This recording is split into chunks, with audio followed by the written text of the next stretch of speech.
Salam, salam damai sejahtera buat kita semua. Bersama saya Pendeta Melkisedek Tebun. Malam hari ini kita akan masuk seri pengajaran Firman Tuhan bersama Yayasan Imamat Rajani Indonesia di Rumah Pemulihan Segala Bangsa, Desa Kembe 1, Kabupaten Minahasa, Sulawesi Utara. Saudara yang dikasihi oleh Tuhan, malam hari ini kita akan membaca firman Tuhan dalam Injil Matius, pasalnya yang kelima, ayatnya yang ke-48. Demikian firman Tuhan. Karena itu haruslah kamu sempurna, sama seperti Bapa yang di surga adalah sempurna. Dari firman Tuhan yang kita baca malam hari ini, saya berikan tema adalah hidup sempurna. Saudara yang dikasihi oleh Tuhan, kita semua tentunya rindu untuk masuk surga. Kita tentunya semua hari ini berjuang dengan berbagai macam cara supaya kita bisa masuk surga. Tapi satu hal, jika saudara dan saya kita ingin untuk masuk surga, ternyata ada satu persyaratan yang Bapa di surga berikan buat saudara dan saya, yaitu harus sempurna. Kenapa kita harus sempurna? Ini menjadi satu pertanyaan buat saudara dan saya. Kenapa kita harus sempurna dalam kehidupan kita? Mari kita lihat firman Tuhan yang terdapat dalam 1 Petrus 1, ayatnya yang ke-15 dan ayatnya yang ke-16. Di situ firman Tuhan katakan bahwa tetapi hendaklah kamu menjadi kudus di dalam seluruh hidupmu, sama seperti Dia yang kudus yang telah memanggil kamu. Sebab ada tertulis, kuduslah kamu sebab aku kudus. Ya, saudara yang dikasihi oleh Tuhan, kita lihat bahwa di ayatnya yang ke-15 di situ dia katakan, tetapi hendaklah. Hendaklah, katalah di sini adalah sebuah perintah. Sebuah perintah berarti mau tidak mau, suka tidak suka. Jika saudara dan saya kita ingin untuk masuk dalam kerajaan Allah, maka standar kehidupan saudara dan saya sebagai orang Kristen, pengikut Kristus, adalah harus hidup sempurna. Itulah sebabnya firman Tuhan katakan bahwa tetapi hendaklah kamu menjadi kudus dalam seluruh hidupmu, dalam seluruh hidupmu. Dalam seluruh hidup kita berarti di dalam seluruh tubuh kita juga harus ikut kudus. Dikatakan seluruh hidup kita berarti pikiran kita juga harus kudus, perkataan kita juga harus kudus, pekerjaan kita juga harus kudus, pelayanan kita juga harus kudus. Itulah sebabnya dikatakan hendaklah kamu menjadi kudus di dalam seluruh hidupmu. Sama seperti Dia di sini yang dituju adalah Kristus Yesus. Yesus yang datang ke dalam dunia dan Dia menjadi manusia, sama seperti saudara dan saya, tetapi Ia menjaga kekudusan hidupnya sampai akhir hidupnya. Dia menjaga kekudusannya, saudara yang dikasihi oleh Tuhan. Itulah sebabnya hari ini saudara dan saya, jika kita juga ingin untuk masuk dalam kerajaan Bapa di surga, harus hidup kudus. Dan hidup kudus dikatakan seluruh hidup kita. Seluruh hidup kita harus kudus. Itulah sebabnya tadi saya katakan bahwa kalau kita mau hidup sempurna berarti pikiran kita juga harus berpikir yang sempurna, berpikir yang terbaik. berpikir yang baik, berpikir yang benar. Kenapa? Karena Bapa di surga, di situ dikatakan dalam ayat 16, Ia adalah Bapa yang kudus. Itulah sebabnya firman Tuhan katakan, sebab ada tertulis, kuduslah kamu sebab Aku kudus. Saudara yang dikasihi oleh Tuhan Yesus Kristus, saudara, hari ini, saat ini, kita dituntut supaya di dalam kehidupan kita hidup sempurna atau kudus. Kenapa kita harus kudus? Ini menjadi satu pertanyaan buat saudara dan saya yang adalah orang percaya. Kenapa kita harus menjaga kekudusan hidup kita atau menjaga kesempurnaan hidup kita? Karena firman Tuhan berkata di dalam Wahyu pasal 22 ayatnya yang ke-10 sampai ayatnya yang ke-11. Di situ dikatakan bahwa lalu Ia berkata kepadaku, jangan memeteraikan perkataan nubuat dari kitab ini, sebab waktu sudah dekat. Waktu Tuhan makin hari makin singkat, makin dekat. Waktu Tuhan makin dekat, itulah sebabnya saudara dan saya, kita dituntut supaya kita hidup sempurna. Karena Bapa di surga adalah sempurna. Jadi untuk menjawab pertanyaan kenapa kita harus hidup sempurna, tentu jawabannya adalah waktu Tuhan sudah dekat. Dan kita lihat waktu Tuhan yang semakin hari semakin dekat. Apa yang terjadi saudara di sekeliling kita? Yang terjadi di sekeliling kita adalah kejahatan yang begitu sangat luar biasa hari ini. Kejahatan yang terus merajalela di sekeliling kita. Kalau kita lihat berita televisi setiap hari, yang kita dapatkan adalah kejahatan. Begitu banyak orang tua bisa memperkosa anaknya sendiri. Anaknya bisa bunuh orang tuanya. Ini menunjukkan bahwa tanda-tanda waktu Tuhan semakin dekat. Waktu Tuhan semakin dekat, justru kejahatan itu akan merajalela.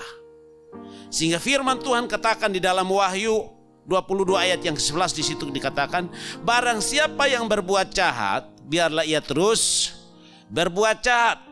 Barang siapa yang cemar, biarlah ia terus cemar. Dan barang siapa yang benar, biarlah ia terus berbuat kebenaran. Barang siapa yang kudus, biarlah ia terus menguduskan dirinya. Saudara yang dikasihi oleh Tuhan, mari kita masing-masing berjuang. Apa yang kita inginkan dalam hidup ini?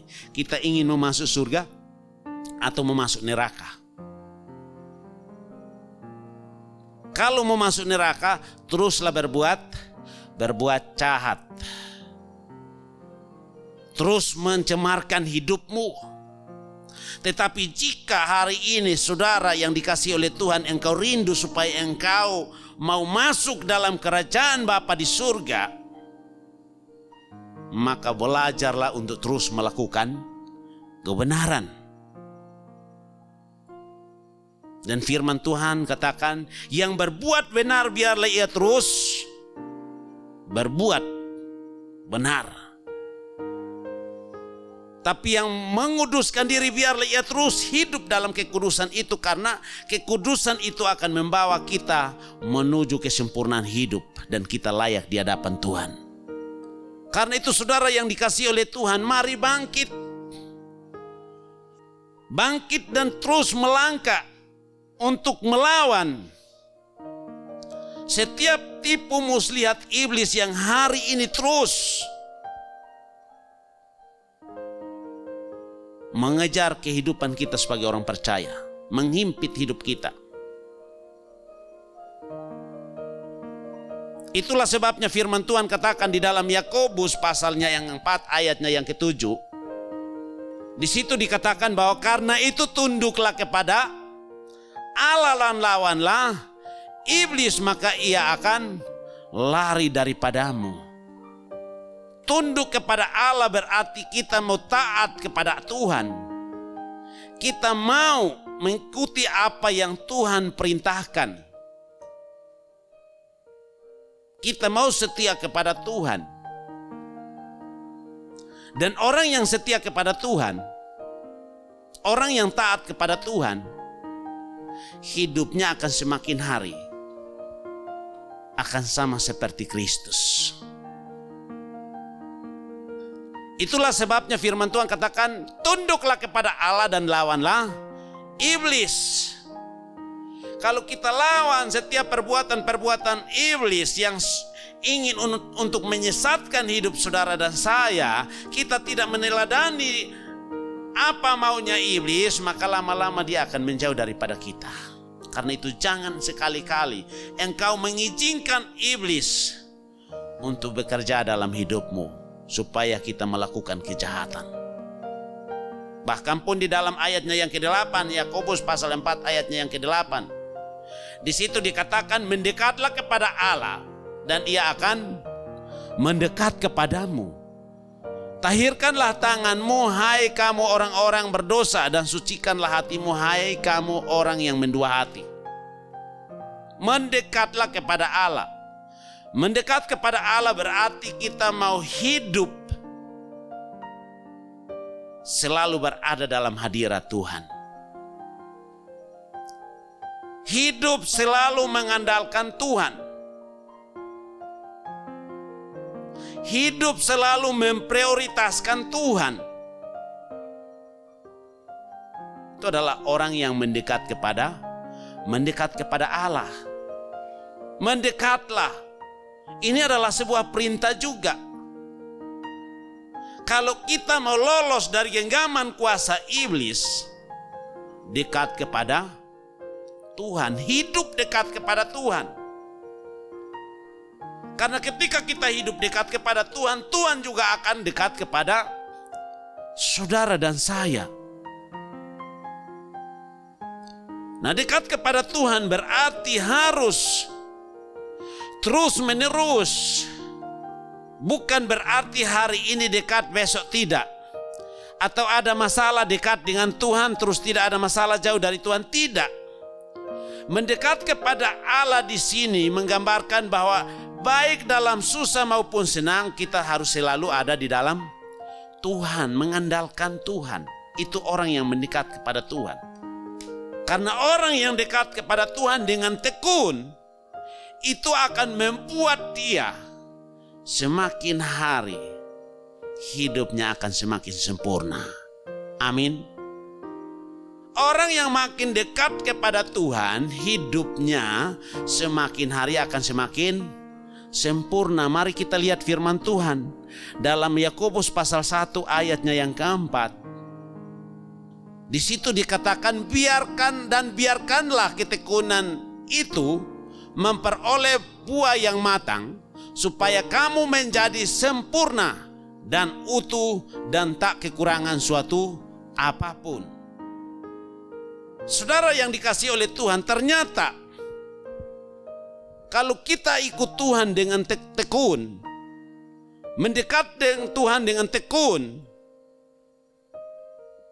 terus dan terus, lama kelamaan membuat hidup kita menjadi sempurna. Bahkan pun dia katakan ketekunan itu memperoleh buah yang matang. Buah yang matang berarti sempurna, saudara. Saya mau kasih salah satu contoh. Kalau pepaya belum matang, terus kita makan, enak gak saudara? Oh, gak enak. Justru yang ada apa? Gatal yang kita dapat. Mulut pasti gatal karena kena getahnya. Tapi kalau buah pepaya itu sudah matang, apa yang terjadi? Yang tidak punya gigi aja makan pasti minta tambah. Karena apa? Buahnya matang dan sempurna. Rasanya nikmat. Rasanya enak, menyenangkan. Demikianlah kehidupan saudara dan saya. Firman Tuhan katakan, biarlah ketekunan itu memperoleh buah yang matang, supaya kamu menjadi sempurna. Jadi ketekunan di sini berarti harus terus menerus. Tekun berarti setia. Orang yang tekun pasti setia.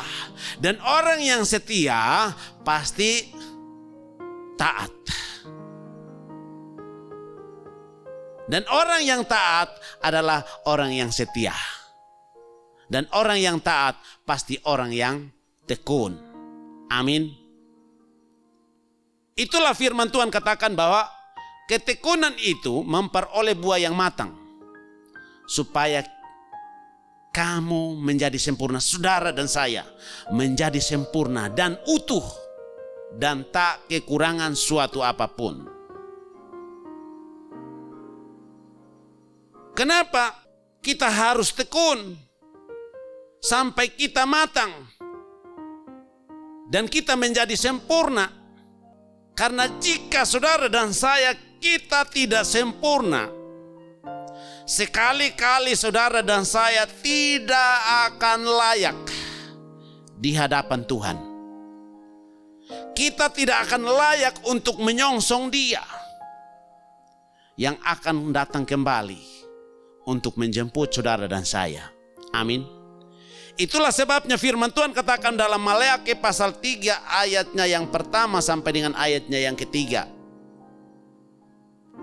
Di situ dikatakan, lihat aku menyuruh utusanku supaya ia mempersiapkan jalan di hadapanku. Dengan mendadak Tuhan yang kamu cari itu akan masuk ke baitnya. Malaikat perjanjian yang kamu kehendaki itu sesungguhnya ia akan datang, firman Tuhan semesta alam. Siapakah yang dapat tahan akan hari kedatangannya? Dan siapakah yang dapat tetap berdiri apabila ia menampakkan diri? Sebab ia seperti api tukang pemurni logam, dan seperti sabun tukang penapu.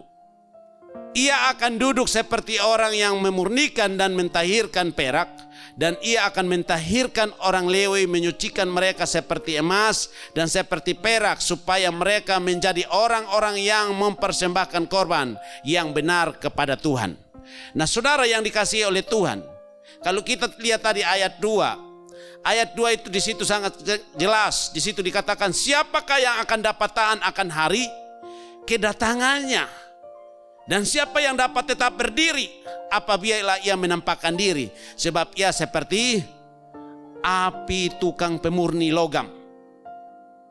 Itulah sebabnya saudara dan saya, kita dituntut supaya hidup kudus. Karena Dia Allah yang menghanguskan. Kalau kita tidak kudus, kita tidak sempurna, sekali-kali kita tidak akan layak untuk bisa menyongsong kedatangannya. Tapi kalau kita hidup sempurna atau hidup kudus, saudara dan saya, kita akan layak untuk menyongsong Dia. Karena itu Bapak Ibu Saudara yang dikasihi oleh Tuhan, supaya kita bisa mencapai kesempurnaan hidup atau kekudusan hidup itu harus berusaha. Amin. Harus berusaha. Firman Tuhan katakan dalam 2 Korintus pasalnya yang ke-13 ayatnya yang ke-11. Di situ dikatakan bahwa akhirnya saudara-saudaraku, bersukacitalah, usahakanlah dirimu supaya sempurna, Terimalah segala nasihatku, sehati sepikirlah kamu dan hiduplah dalam damai sejahtera. Maka Allah sumber kasih dan damai sejahtera akan menyertai kamu. Yang kita mau garis bawahi di sini adalah usahakanlah dirimu supaya sempurna. Amin. Berarti seseorang yang mau hidup sempurna harus berusaha. Berusaha berarti harus berjuang. Dan orang yang berjuang tentunya pasti akan mencapai kesempurnaan hidup. Harus berkorban. Itulah sebabnya firman Tuhan katakan di dalam Roma pasal 12 ayatnya yang kedua. Di situ dikatakan dengan sangat jelas, janganlah kamu menjadi serupa dengan dunia ini, tetapi berubahlah oleh pembaharuan budimu, sehingga kamu dapat membedakan manakah kehendak Allah, apa yang baik, yang berkenan kepada Allah, dan yang sempurna. Amin. Saudara yang dikasihi oleh Tuhan, sekalipun hari ini, saat ini memang benar kita masih hidup dalam dunia, tapi firman Tuhan mengajak saudara dan saya supaya kita mulai berjuang, berusaha. Jangan kita mau serupa dengan dunia ini. Kita ada dalam dunia karena Allah yang telah mengutus saudara dan saya berada dalam dunia. Sehingga saat ini saudara yang dikasihi oleh Tuhan, kita dinasihatkan firman Tuhan supaya jangan serupa dengan dunia ini. Sekalipun kita hidup di dalam dunia, tetapi saudara dan saya bukan orang-orang dunia. Saudara dan saya adalah penduduk-penduduk kerajaan surga yang diutus ke dalam dunia supaya dalam kehidupan saudara dan saya kita menghadirkan, membawa suasana kerajaan surga berada dalam dunia. Itulah sebabnya firman Tuhan nasihatkan kepada saudara bahwa janganlah kamu serupa dengan dunia ini. Karena kalau hari ini saudara dan saya kita berada dalam dunia, berarti ada sebuah tugas spesial yang Tuhan berikan buat saudara dan saya supaya kita bertanggung jawab. Karena itu jangan sekali-kali dunia mempengaruhi engkau, tetapi hendaklah engkau hidup mempengaruhi dunia. Karena saudara dan saya kita diutus ke dalam dunia dengan ada tugas dan tanggung jawab yang diberikan oleh Tuhan, yaitu firman Tuhan di dalam 2 Korintus pasalnya yang ke-10 ayatnya yang ke-3 sampai ayat yang ke-5.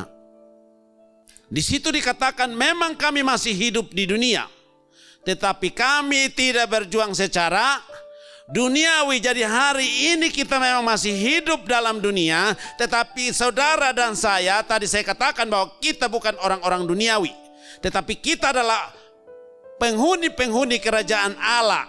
Karena itu mari kita mau berjuang bukan secara duniawi, tapi kita mau berjuang secara surgawi. Ayatnya yang keempat, karena senjata kami dalam perjuangan bukanlah senjata duniawi, melainkan senjata yang diperlengkapi dengan kuasa Allah yang sanggup untuk merubuhkan benteng-benteng. Amin. Jadi di sini ternyata inilah tugas pokok saudara dan saya. Hari ini kita diutus di dalam dunia untuk meruntuhkan banyak benteng. Benteng-benteng di sini artinya banyak sekali benteng. Apa benteng-benteng? Penghalang-penghalang dalam hidup ini.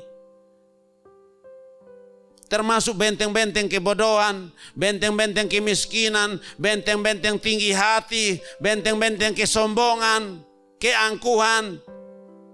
Tidak mau ditegur, tidak mau dinasehati, tidak mau mendengarkan firman Tuhan.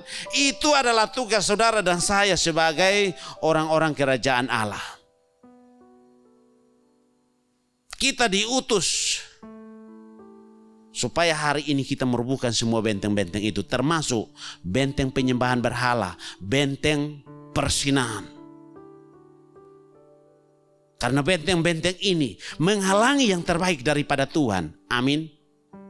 Ini adalah tugas saudara dan saya sebagai orang percaya. Boleh lanjut ayatnya yang kelima.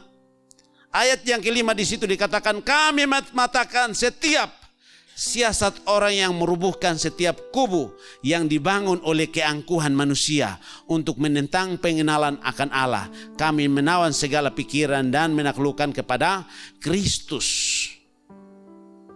Bapak, Ibu, Saudara yang dikasihi oleh Tuhan, ini adalah tugas buat saudara dan saya sebagai warga-warga kerajaan Allah. Dan ketika kita merubuhkan benteng-benteng ini, maka banyak orang yang akan diselamatkan. Banyak orang yang akan menikmati akan setiap janji-janji Tuhan. Itulah sebabnya saudara dan saya, kita diutus Tuhan ke dalam dunia. Saudara yang dikasihi oleh Tuhan, hal yang kedua untuk membuat kita hidup sempurna adalah setia dalam perkara-perkara kecil. Karena seringkali perkara-perkara kecil membuat kita tidak sempurna di hadapan Tuhan. Selain kita tekun, yang kedua adalah harus setia.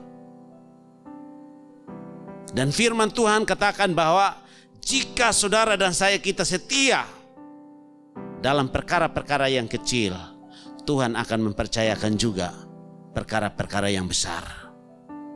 Apa sih perkara-perkara kecil? Mari kita lihat firman Tuhan. Lukas pasal 16 ayatnya yang ke-10 dan ayatnya yang ke-11. Demikian firman Tuhan, barang siapa setia dalam perkara-perkara kecil, ia setia juga dalam perkara-perkara besar. Dan barang siapa tidak benar dalam perkara-perkara kecil, ia tidak benar juga dalam perkara-perkara besar. Saudara yang dikasihi oleh Tuhan, siapa yang setia dalam perkara kecil? Perkara kecil itu apa sih? Ternyata perkara kecil itu yang seringkali membuat kita banyak orang jatuh. Termasuk kita terkadang hamba-hamba Tuhan juga jatuh, tergelincir karena persoalan ini. Mari kita lihat ayatnya yang ke-11. Jadi jikalau kamu tidak setia dalam hal mamon yang tidak jujur, siapa yang akan mempercayakan padamu harta yang sesungguhnya? Ternyata perkara yang kecil adalah apa, saudara? Mamon. Tahu mamon? Duit, gepeng. Orang Timur bilang uang. Uang itu membuat kita banyak orang tidak sempurna. Karena apa? Pikirannya selalu uang. Dia mau dapat uang, dia akan melakukan berbagai macam cara, menghalalkan segala cara asal dia mau dapat uang. Dan banyak orang jatuh karena masalah perkara kecil ini. Dan buat Tuhan, uang itu adalah perkara kecil, saudara. Tetapi seringkali kita menghabiskan waktu, seringkali kita menghabiskan energi kita untuk persoalan uang. Terkadang kita mau melayani, kita lihat siapa yang undang kita untuk pergi melayani. Kalau pengusaha, biar hujan, berangkat coy. Tapi kalau orang miskin, aduh, itu membuat kita tidak akan layak di hadapan Tuhan, saudara.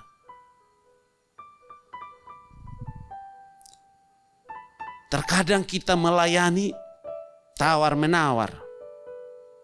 Kalau datang melayani, lihat amplopnya kecil, diundang lagi, enggak bakalan akan datang. Uang, mamon membuat kita tidak sempurna di hadapan Tuhan. Amin.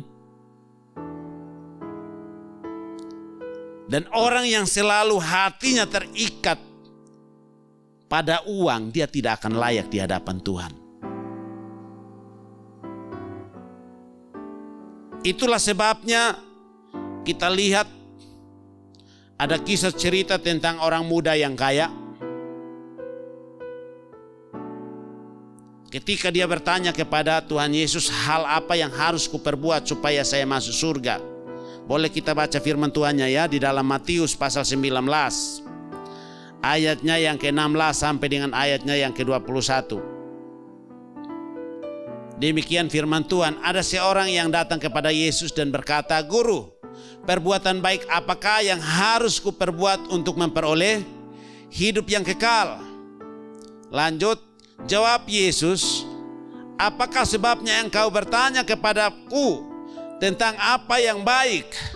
Hanya satu yang baik, tetapi jikalau engkau ingin masuk ke dalam hidup, turutilah segala perintah Allah. Ayatnya yang ke-18, kata orang itu kepadanya, perintah yang mana? Kata Yesus, jangan membunuh, jangan berzina, jangan mencuri, jangan mengucapkan saksi dusta, hormatilah ayahmu dan ibumu, dan kasihilah sesamamu manusia seperti dirimu sendiri.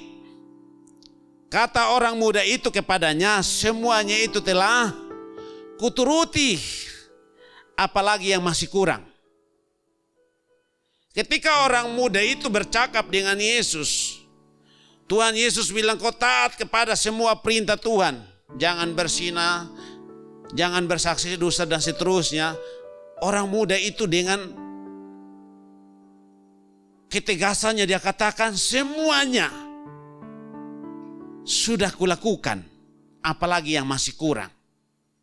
Dan ternyata di ayatnya yang ke-21 kata Yesus kepadanya, jikalau engkau hendak sempurna, pergilah jualah segala milikmu dan berikanlah itu kepada orang-orang miskin, maka engkau beroleh harta di sorga.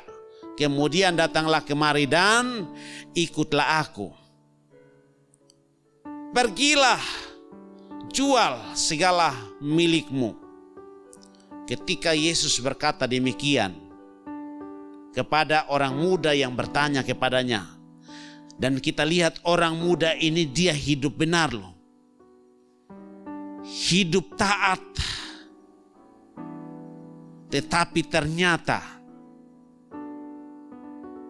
dalam ketaatannya masih ada yang kurang, membuat dia untuk hidup sempurna. Dan ternyata supaya seseorang hidup sempurna, firman Tuhan katakan, jual segala harga milikmu dan bagikan kepada orang-orang miskin. Ternyata ketika saudara dan saya kita melayani orang miskin, itu membuat kita semakin apa? Sempurna. Amin. Ternyata kita melayani orang miskin, orang susah, hidup kita akan dibuat Tuhan semakin sempurna. Kita lihat daripada kisah anak muda ini, ketika Tuhan tawarkan, jual harta milikmu, bagikan kepada orang miskin, datang dan kemari ikutlah aku. Dia mulai berpikir. Kenapa? Karena hatinya terikat kepada hartanya, saudara. Saudara yang dikasihi oleh Tuhan,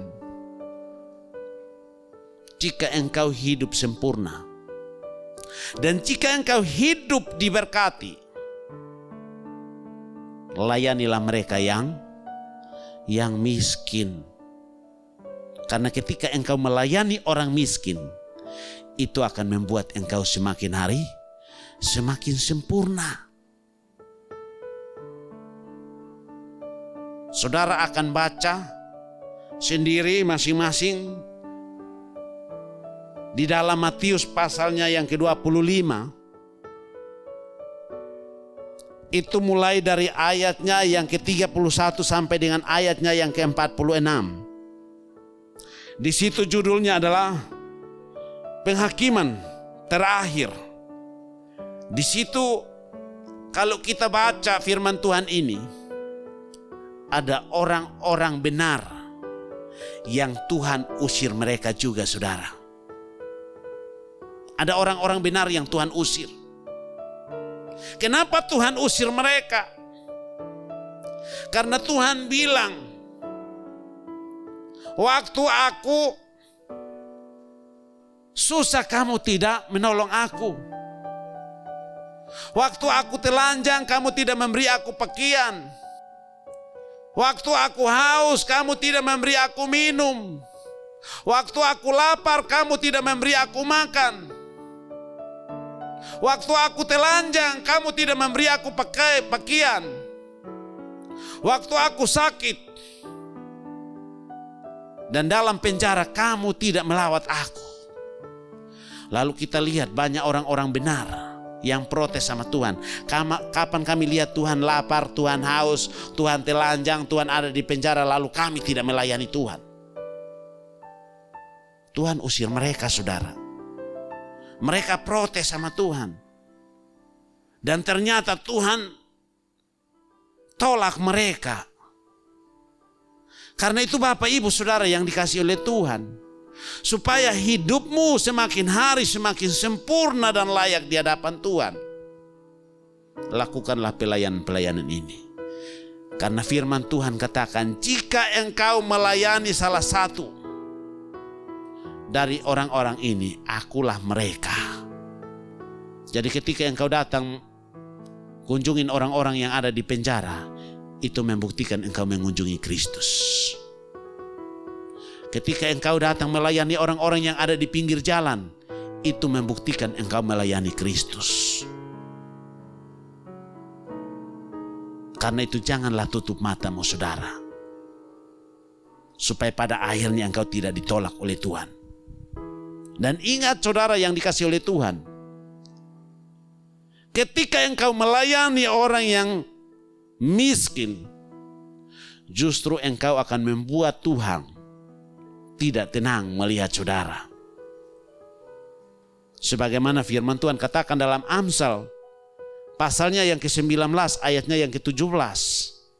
Di situ dia katakan bahwa siapa yang menaruh belas kasihan kepada orang yang lemah, memiutangin Tuhan yang akan membalas perbuatannya itu. Wow. Ini adalah janji Tuhan, saudara. Jadi ketika engkau memperhatikan orang yang lemah, orang yang susah, orang yang tidak berdaya, sesungguhnya engkau tidak pernah akan kehilangan upah dari Tuhan. Tetapi justru engkau memiutangi Tuhan. Dan ternyata tidak ada satu perbuatan baik yang bisa memiutangi Tuhan, kecuali engkau melayani orang susah, orang miskin. Karena ketika engkau melakukan hal ini, akan membuat engkau semakin sempurna. Dan ternyata orang yang melayani atau memberi perhatian kepada orang yang susah, sesungguhnya firman Tuhan pun katakan bahwa engkau tidak pernah akan berkekurangan. Amsal 28 ayat 27. Siapa memberi kepada orang miskin tak akan kekurangan, tetapi orang yang menutup matanya akan sangat dikutuki. Wow. Saudara mau terkutuk? Silahkan pelit. Silahkan lihat orang susah tutup mata. Ludain. Usir.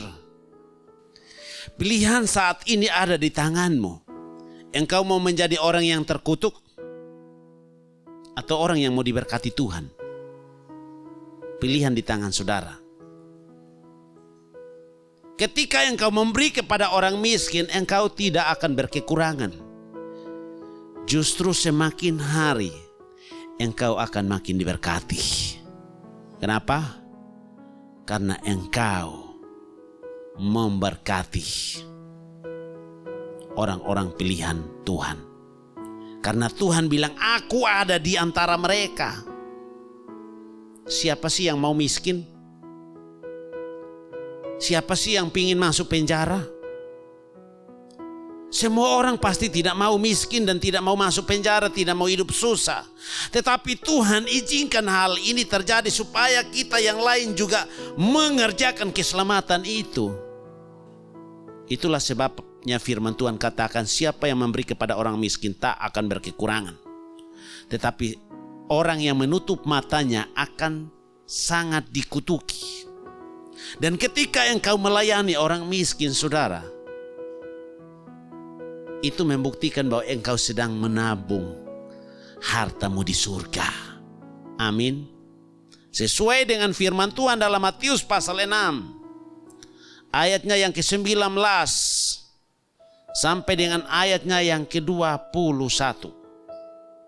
Janganlah kamu mengumpulkan harta di bumi ingat dan karat merusaknya, dan pencuri membongkar serta mencurinya. Berarti biarlah hartamu itu engkau kumpulkan di surga. Dengan cara bagaimana? Layani orang-orang miskin. Ayat 20 pun berkata, tetapi kumpulkanlah bagimu harta di sorga. Di sorga ingat dan karat tidak merusaknya, dan pencuri tidak membongkar serta mencurinya. Karena di mana hartamu berada, di situ juga hatimu berada. Jadi mari saudara yang dikasihi dan yang diberkati Tuhan, supaya hidup kita sempurna, mari hari ini bawalah hartamu dan tampunglah di surga. Lewat apa? Melayani orang susah, melayani orang yang lemah, orang yang miskin. Kalau tidak demikian, engkau hanya mengumpulkan di bumi, engkau akan tidak pernah tenang. Kenapa? Karena semuanya akan sia-sia. Engkau mati pun tidak engkau bawa pulang satu pun juga. Tetapi ketika engkau menabungnya di surga, wow, di surga sudah sedia menantimu. Dan ketika firman Tuhan katakan kalau engkau menabung di surga, berarti setiap hari itu hatimu akan selalu di surga. Tetapi kalau kita menabung di dunia, wow, hati kita setiap hari di dunia. Salah satu contoh, kalau engkau punya mobil mewah, kau taruh di garasi, pasti malam engkau tidur tidak tenang. Karena apa? Takut pencuri membongkar dan mencurinya. Kau tidur pasti telinga pasang terus, bunyi pagar, tidak tenang. Tapi kalau engkau menampung hartamu di surga, engkau tidur, hatimu akan selalu di Bapa. Karena itu mari Bapak Ibu Saudara yang dikasihi oleh Tuhan, ketika engkau melakukan firman Tuhan ini, dan ketika engkau meresponi dan melangkah, saya percaya hidupmu akan semakin sempurna. Dan ketika engkau semakin sempurna, engkau akan layak di hadapan Kristus. Amin. Tuhan Yesus memberkati. Shalom. Sekalipun aku dalam lembah kelam, ku tak takut, sebab kau besertaku. Sekalipun badai topan datang menerpa, ku tak gentar, sebab kau di sisiku.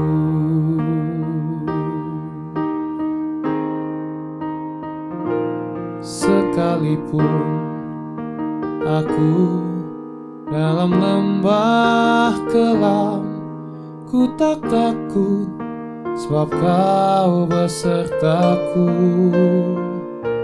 Sekalipun badai topan datang menerpa, ku tak gentar, sebab kau di sisiku. Aku percaya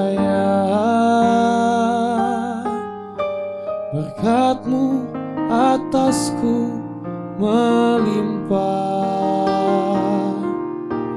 Kebajikan, kemurahan selalu mengikutiku. Ku puji, ku sembah Kau Tuhan. Aku percaya berkat-Mu atasku melimpah. Kebajikan, kemurahan selalu mengikutiku. Ku puji, ku sembah Kau Tuhan. Kebajikan, kemurahan selalu mengikutiku. Ku puji, ku sembah Kau Tuhan. Ku puji, ku sembah Kau Tuhan. Ku puji, ku sembah Kau Tuhan.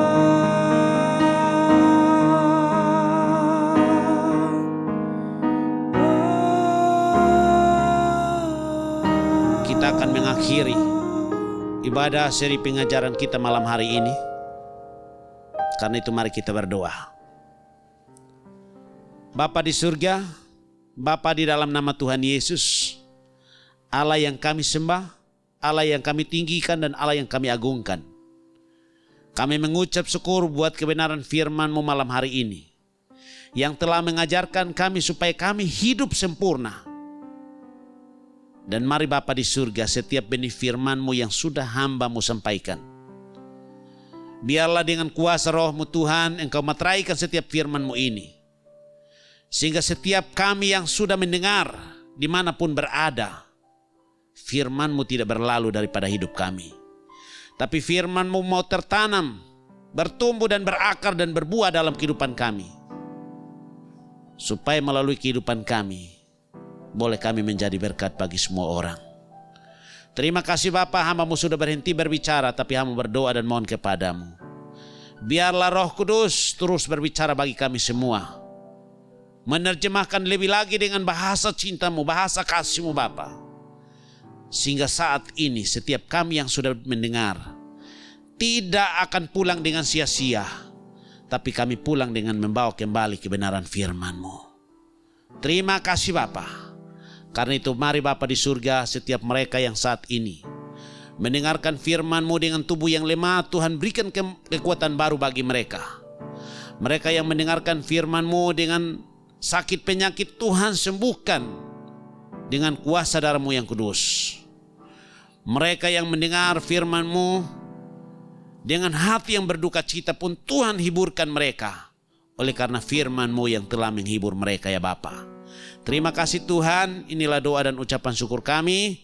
Dan biarlah sebelum kami meninggalkan tempat ini, Tuhan curahkan berkat-Mu atas kami.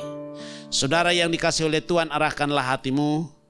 Angkatlah kedua tangan-Mu dan bawa pulanglah setiap benih firman Tuhan yang sudah engkau dengar. Dan lakukanlah dalam kehidupan-Mu. Terimalah berkat Tuhan. Tuhan memberkati engkau dan melindungi engkau.